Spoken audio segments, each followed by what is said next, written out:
Order. Questions to the Prime Minister. Patricia Gibson. Question number 1, Mr. Speaker. Thank you, Mr. Speaker. This morning I had meetings with ministerial colleagues and others, and in addition to my duties in this House, I shall have further such meetings later today. Patricia Gibson. Thank you, Prime Minister, for that answer. Will the Prime Minister take this opportunity to confirm that the UK Government intended to take £7 billion from Scotland over a decade through the fiscal framework? And will he, Mr. Speaker, take this opportunity today to explain why this was the case? Only the SNP can try and maintain a grievance after a settlement has been put in place. What we have done is build a powerhouse parliament for Scotland that will have more powers, more ability to set tax rates, more ability to determine benefits for its citizens, and I think now is time for the SNP to stop talking about grievances and get on with government.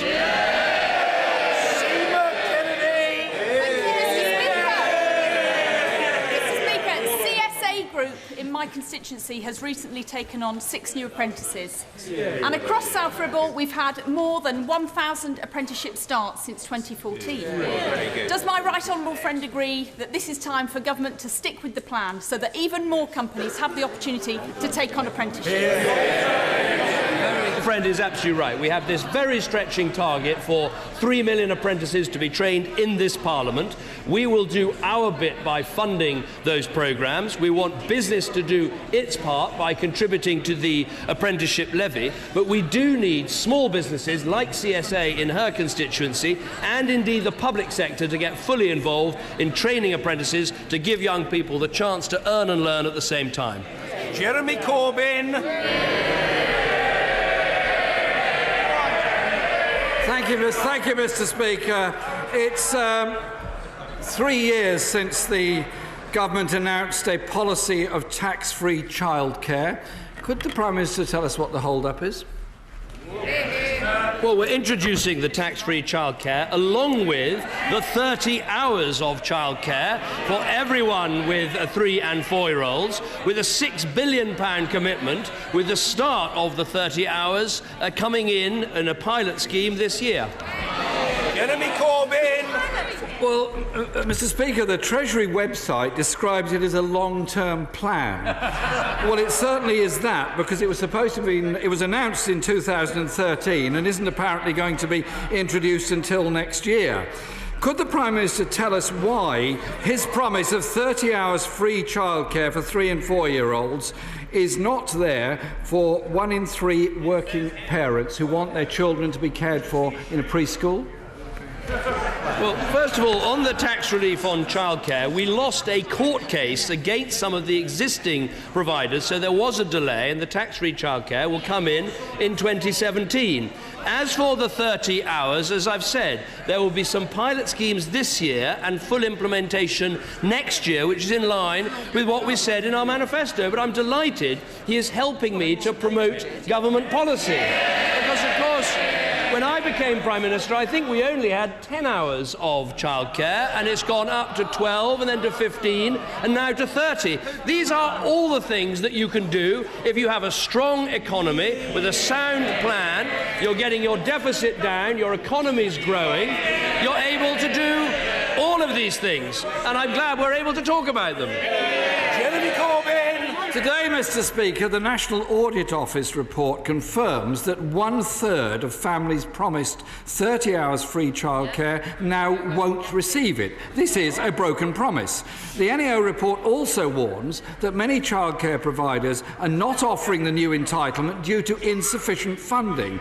There are 41,000 3-year-olds missing out on free early education as a result of this. Will the Prime Minister intervene and ensure those children get the start in life that they deserve?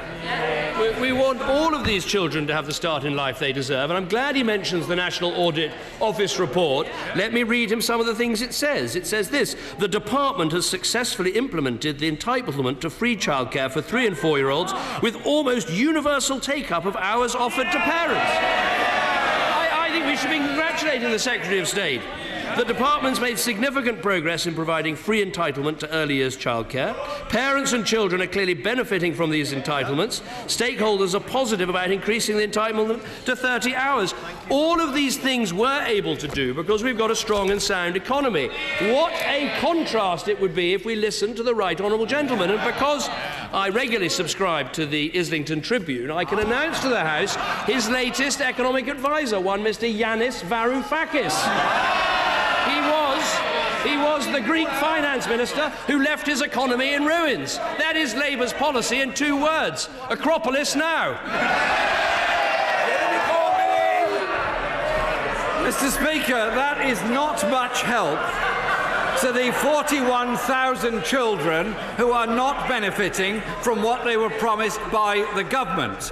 And looking further on in the education life of children, according to the government's own figures, 500,000 children in primary schools are in classes of over 31. 15,000 are in classes of over 40. We all know the importance of both preschool and early years of education to give all our children a decent start in life. Yet 500,000 are living in poverty and many are in oversized classes. Isn't it time for a serious government intervention to sort this problem out? Let me bring him up to date on the figures on all of these areas. First of all, obviously introducing these extra hours for childcare is a huge operation for the childcare providers, but I can update him since the National Audit Office report, actually, that said only 58% of disadvantaged 2-year-olds were accessing the free childcare offer. The latest information shows it's over 70% of those. Now, he mentioned the number of teachers and overcrowded classes. Well, first of all, there are 13,100 more teachers than there were in 2010 because we've invested in Teach First, we've invested in bursaries, and we've made sure that teaching is a worthwhile career. And when it comes to school places, and I want to answer him because there are actually 453 fewer schools that are full or over capacity compared to 2010, so that is progress, and there are 36,500 fewer pupils who are in schools that are overcrowded. Again, why have we been able to do this? We protected education funded, protecting the money that went following every pupil into the school, introduced the pupil premium, the first time any government had recognised the extra needs of children from the most poor backgrounds, done all of that so our school system is growing, there are more places, there are fewer overcrowded schools, all because we've got the strong economy and the right values in place. Mr Speaker, the problem is that class sizes are growing. The problem is that there's a crisis of teacher shortages as well. And I've been talking, as I'm sure the Prime Minister and others have, to many teachers. I've got a question from one, who I quote from Tom. I've been teaching for 10 years and I'm currently head of design and technology at a successful secondary school. With increasing numbers of teachers leaving the profession, will the government now accept that there is a crisis of recruitment and also of retention of teachers in this crucial profession? I've just given the figures that there are 13,000 more teachers in our schools than when I became Prime Minister. But if he worries about teacher recruitment, perhaps he can explain this. How is it going to help his party's proposal to put up the basic rate of tax, starting in Scotland? That is going to mean classroom teachers, nursery teachers, secondary school teachers, all paying more tax. What we're doing is helping teachers by saying you can earn £11,000 before you pay any income tax at all. I don't think that recruiting teachers is simply about money. It's also about having a good school system, which we have in place in our country. But it certainly won't help if we listen to Labour and put up people's taxes. The Prime Minister, Mr Speaker, seems to be in a bit of denial here. Ofsted and the National Audit Office all confirm there is a shortage and a crisis of teachers. Ensuring there are enough excellent teachers in our schools is obviously fundamental to the life chances of children. when 70% of head teachers warned they're now having to use agency staff to staff their classrooms, isn't it time the government intervened and looked at the real cost of this, which is damage to children's education, but also £1.3 billion spent last year on agency teachers? We had this agency working situation in the National Health Service and also in education. Aren't we moving into an era which we can term Agency Britain?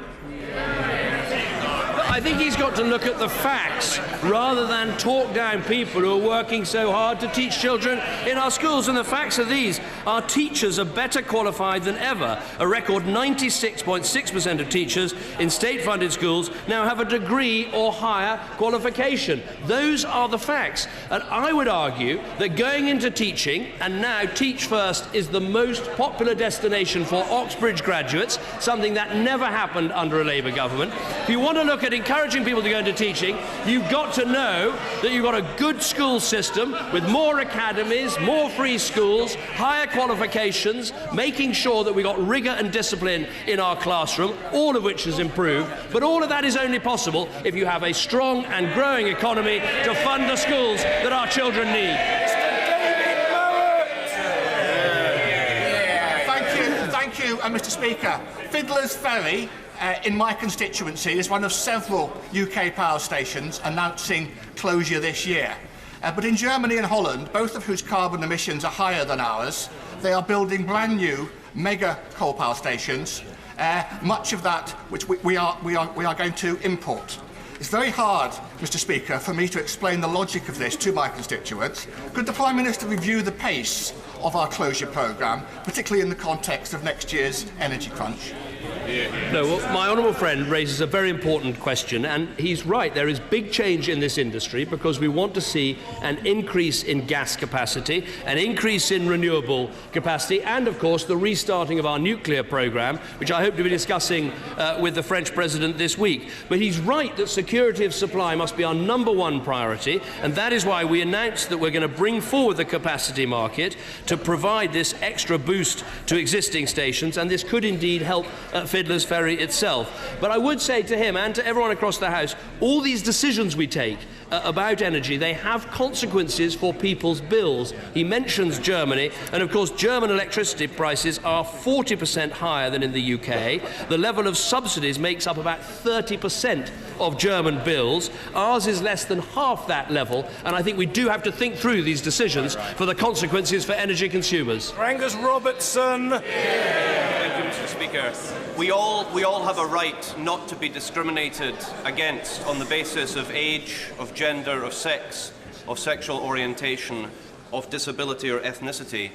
Parents have rights to maternity and paternity leave entitlement. Workers have the right to paid holidays and the right to work for no more than 48 hours each week. All of these are guaranteed through the European Union. Does the Prime Minister agree that there are huge social benefits by being members of the European Union? The point I'd make is actually in recent years what we've done, including under this government, is actually add to the rights that people have, including, for instance, maternity and paternity rights. I think the emphasis in Europe now needs to be making sure that we expand our single market and make it more successful for our businesses, recognising that social benefits matter as well, but principally, I believe they're a matter for this House. Angus Robertson. Thank you, Mr. Speaker. Millions of UK citizens live elsewhere in the European Union. European decisions have helped the environment, reducing sulphur dioxide emissions by 9/10. Relations between 28 EU member states happens often imperfectly, but through dialogue and agreement, which surely is a huge improvement on confrontations and wars of the past. Will the Prime Minister concentrate on the positive arguments for EU membership and reject the approach of Project Fear?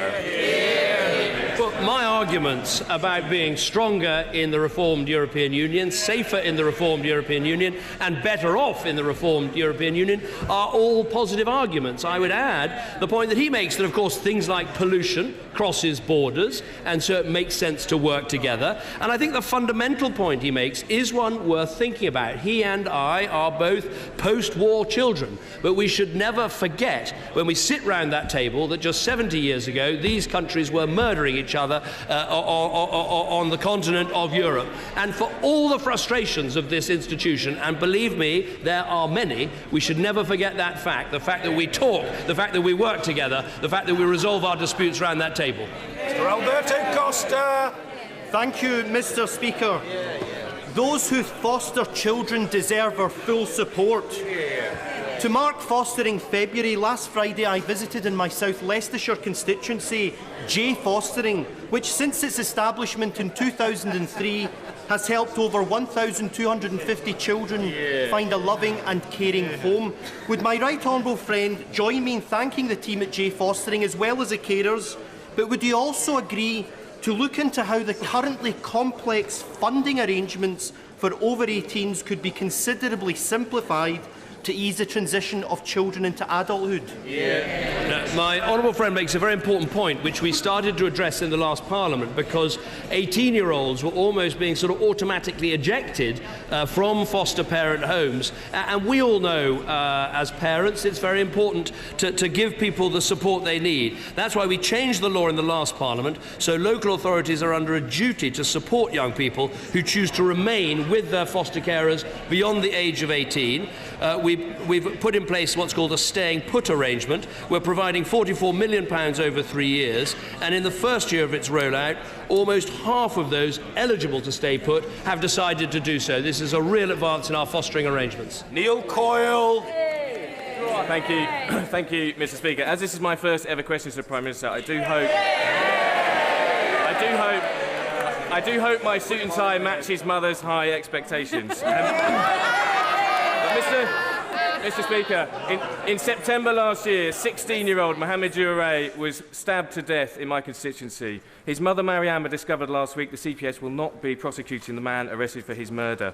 Sadly, she joins the 84% of people in Southwark who experienced knife crime last year who have seen no one held to account. The Home Office blame local police for that low prosecution rate, and I resent the accusation that my local police are not up to the job. Will the Prime Minister commit to ensuring my local police have the resources to investigate knife crime fully and bring more killers to justice?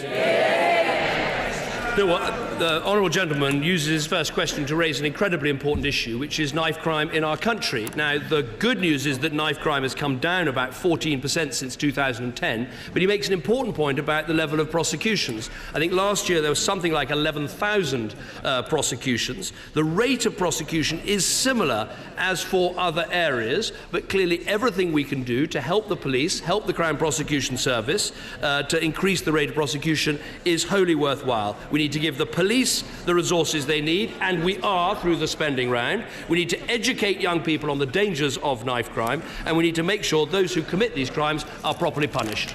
Mr. Bernard Jenkin. Where is the fella? He's not here. Well, we're here from someone who is here. Mr. David Davis. Thank you, Mr. Speaker.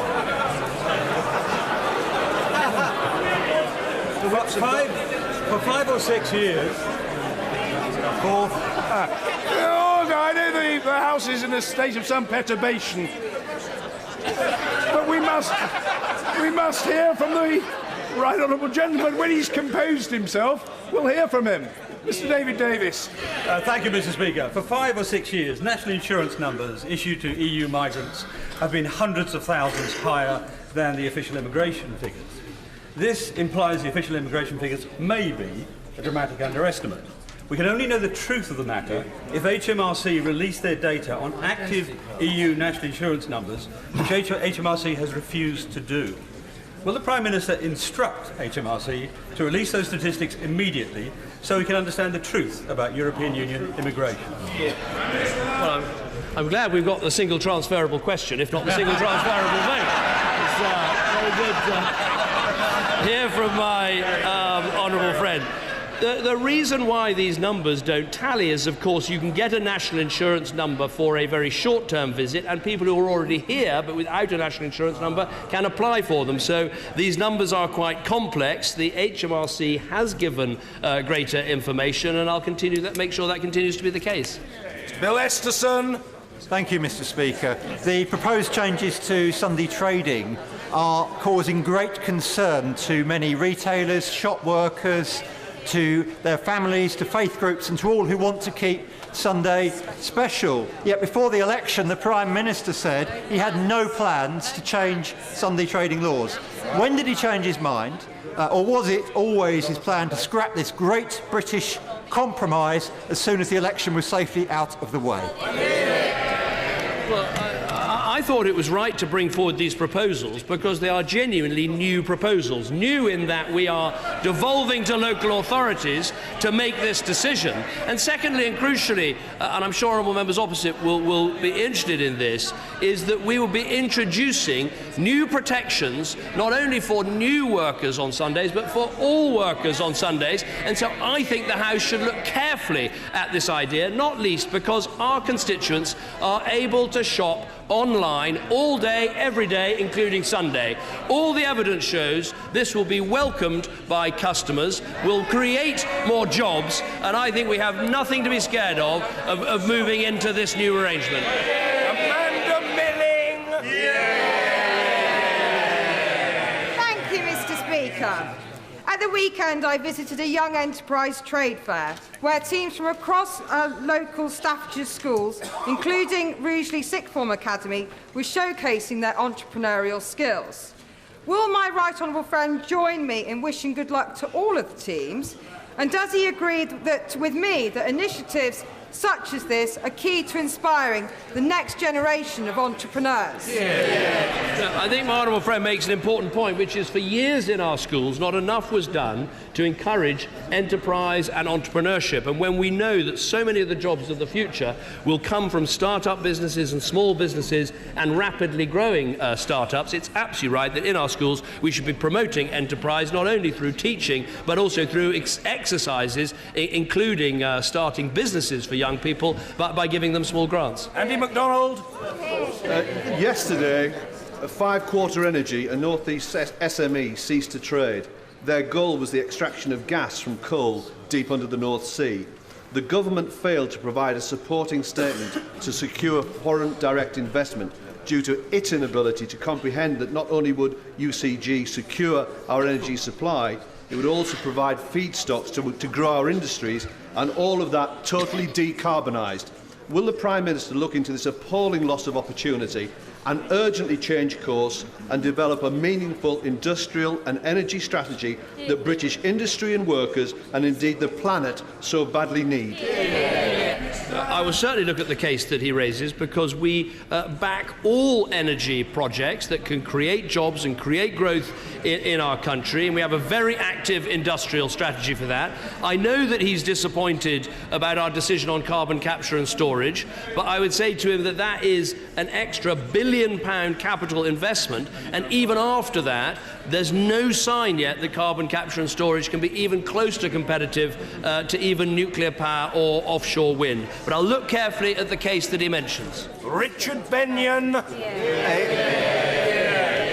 A very large proportion of the fish caught by British vessels and landed in the UK are exported to Europe, mainly to EU countries, and a great many of our fishermen fish in the sovereign waters of other European Union countries in a reformed regime, reforms that were led by the British government. Does my right honourable friend agree that our seas, those that exploit them, and the communities that they support are better off in a reformed European Union?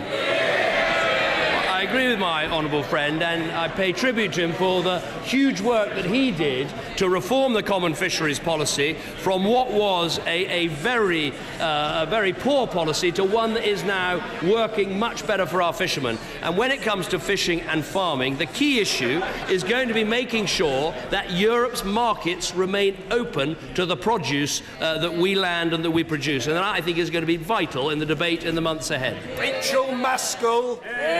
Thank you, Mr. Speaker.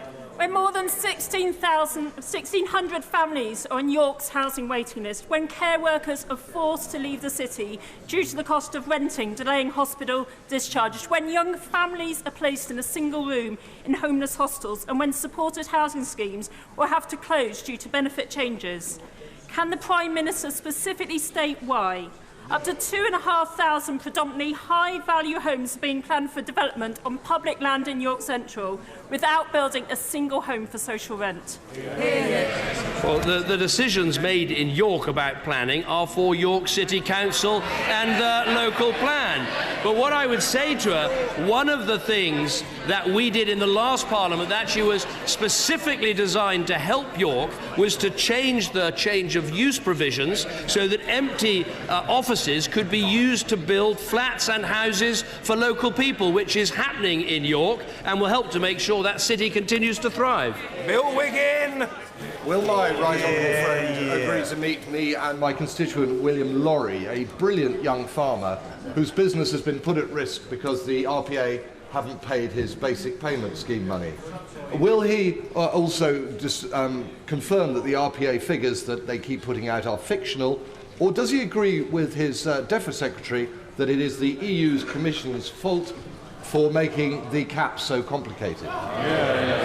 Well, what I'd say to my honourable friend is the system is complicated, and we need to make sure that the Rural Payments Agency does the very best that it can. To date, 70,000 farmers have received their 2015 payments, which is now 81% of all claims paid. But there's always room for improvement. Indeed, we should look at all the devolved areas of the United Kingdom, see how they are coping with this problem.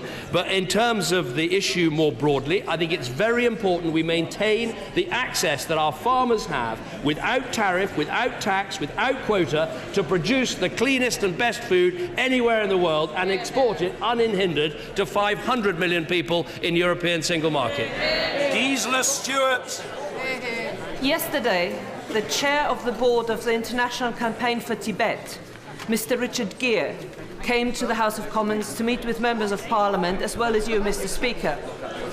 Will the Prime Minister follow the example set by the United States, Canada, Germany and Japan and write to the Chinese authorities to express his concerns about the oppressive counter-terrorism laws introduced in Tibet? Well, I wasn't aware of the visit by Richard Gere. I'll look very closely at what he said and perhaps get back to the Honourable Lady about the issues he raises. Mr. Stuart Andrew. Thank you, Mr. Speaker. In 2004, the 16-year-old son of my constituent Lorraine Fraser was murdered by a gang, and the conviction of 4 of them was secured through joint enterprise. The recent ruling in the Supreme Court has caused Lorraine and many other victims' families a great deal of anxiety. Would my right honourable friend agree to facilitate a meeting to enable these families to discuss their concerns with ministers and understand what the ruling might mean in cases like theirs? Well, through my honourable friend, can I extend my sympathy to his constituents? And he's absolutely right. We should begin by remembering the families of all those who've lost loved ones to dreadful crimes, who are worried about this judgment and what it might mean for them. I'm very happy to facilitate the meeting between him and one of the Justice Ministers to discuss it. I think we should be clear this judgment only referred to a narrow category of joint enterprise cases, and I think it would be wrong to suggest that everyone convicted under the wider law on joint enterprise will have grounds for appeal. I think it's very important that message goes out, but I'll fix the meeting that he calls for. Ian Austin.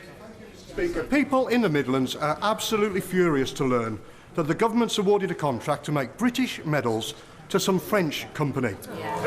Imagine it, Mr. Speaker, imagine it. You open your Distinguished Service Order or your CBE and it says Fabriqué en France. Now, I've visited Midlands medal manufacturers in Birmingham's jewellery quarters. They're the best in the world. The best in the world. He should go back to Downing Street, call in the Cabinet Office Minister and get this scandal sorted out. The only point I would make to the honourable gentleman is I'm sure all of those in the Royal Mint in Wales would want to contest the fact that they make the finest medals in the United Kingdom, and I'm sure the competition between them and Birmingham is very intense. I'll certainly take away what he says. I wasn't aware of this issue, but I'm always in favour where we can make something in Britain, we should make something in Britain. And the Soloway! Thank you. A recent investigation carried out by my local newspaper, the Derby Telegraph, uncovered reports of alleged experiments carried out on children by medics at a medical facility in Derbyshire during the 60s and 70s. Can I ask the Prime Minister to ensure that a thorough investigation into this situation is now undertaken? I'm very happy to give my honourable friend that assurance. She's absolutely right to raise this. They are very serious allegations, and it's vital the full facts are considered. My understanding is the police, the local authority and the NHS are working together, and there's an inquiry process under the Derby Safeguarding Children Board in line with its procedures. I would encourage anyone who knows anything about this to come forward and give their evidence to that board. Liz Kendall. Thank you, Mr. Speaker. The Syrian ceasefire is extremely fragile. There are reports that Russia is continuing to attack anti-Assad rebels, not Daesh, and that Islamic terrorists and weapons continue to pass into Syria across the Turkish border. What is the British government doing to ensure the ceasefire is properly monitored, and in particular to reduce serious tensions between Russia and our NATO ally Turkey? No, well, the honourable lady is absolutely right to raise this. The cessation of hostilities is an important step forward, imperfect though it is, and it does enable the possibility of political negotiations starting next week. She asked specifically, what are we trying to do to make sure it's properly enforced? We're working with the Americans and the Russians to make that happen. I've got a European conference call with Vladimir Putin later this week to reinforce these points. Even though the ceasefire is imperfect, it is progress that we have it. Not every group is included in the ceasefire, but basically there aren't the attacks that were taking place on the moderate opposition, which is welcome. And it's also enabled us with others to get aid into communities that desperately need it, including through airdrops and convoys. So I wouldn't put too much optimism into the mix right now, but this is progress and we should work on it. Philip Lee. Thank you, Mr. Speaker. 2 weeks ago, I visited the Zaatari refugee camp and the surrounding area on the Jordanian-Syrian border, primarily to assess healthcare services. I was struck by the remarkable generosity of the Jordanian people. However, the local system is under quite significant pressure. Would the Prime Minister meet with me to discuss further what Britain can do to enhance healthcare services on the ground, both for the Syrian refugees and the wider Jordanian community? Well, I'm very happy to meet with my honourable friend to discuss this. It is an extraordinary sight, that refugee camp, because of the scale of the endeavour underway. I think Britain can be proud of what we've done in terms of the direct aid that we've given, and also the London conference that raised $11 billion for these refugee camps. I know he's got a long-standing interest on what we can do to make sure facilities are delivered quickly, including on occasions using military facilities, and I think there may be opportunities for that, but we also need to make sure the emergency response from NGOs and the United Nations is as fast as it can be when crises like this happen in the future. Mr. Barry Sherman. Mr. Speaker, as the Prime Minister struggles with certain elements in his party over Europe, does he ever think back on an inspirational and visionary British Prime Minister, Harold Wilson, who faced similar difficulties, but who stood up to the rebels in his own party and secured a yes vote for staying in Europe? And will he join with me? Because Harold Wilson's centenary of his birth is next week and could be celebrated across all parties, a great innovative Prime Minister. I do feel a natural sympathy for anyone who's had this job, irrespective of what side of the House we're on. You know, I think he did do some very important things for our country. I know the honourable gentleman has a particular connection to him. I wish his family well on this important centenary, and I'm sure we approach things in different ways. But one thing we would have agreed about is that Britain's future is better off in a reformed European Union. Helen Whately. Thank you, Mr. Speaker. I'm sure the whole House will join me in expressing our condolences to Neil and Jennifer Burdett. the parents of 2-year-old Faye, who died on Valentine's Day of meningitis B.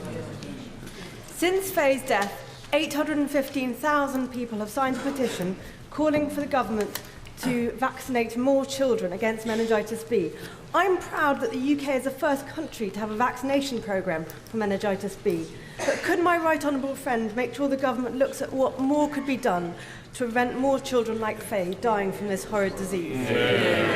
Well, first of all, on behalf of the whole House, let me extend my sympathies and condolences to Faye's parents and to all those who've had children suffering from this terrible disease. My honourable friend is absolutely right. We were the first country in the world to have this vaccination programme.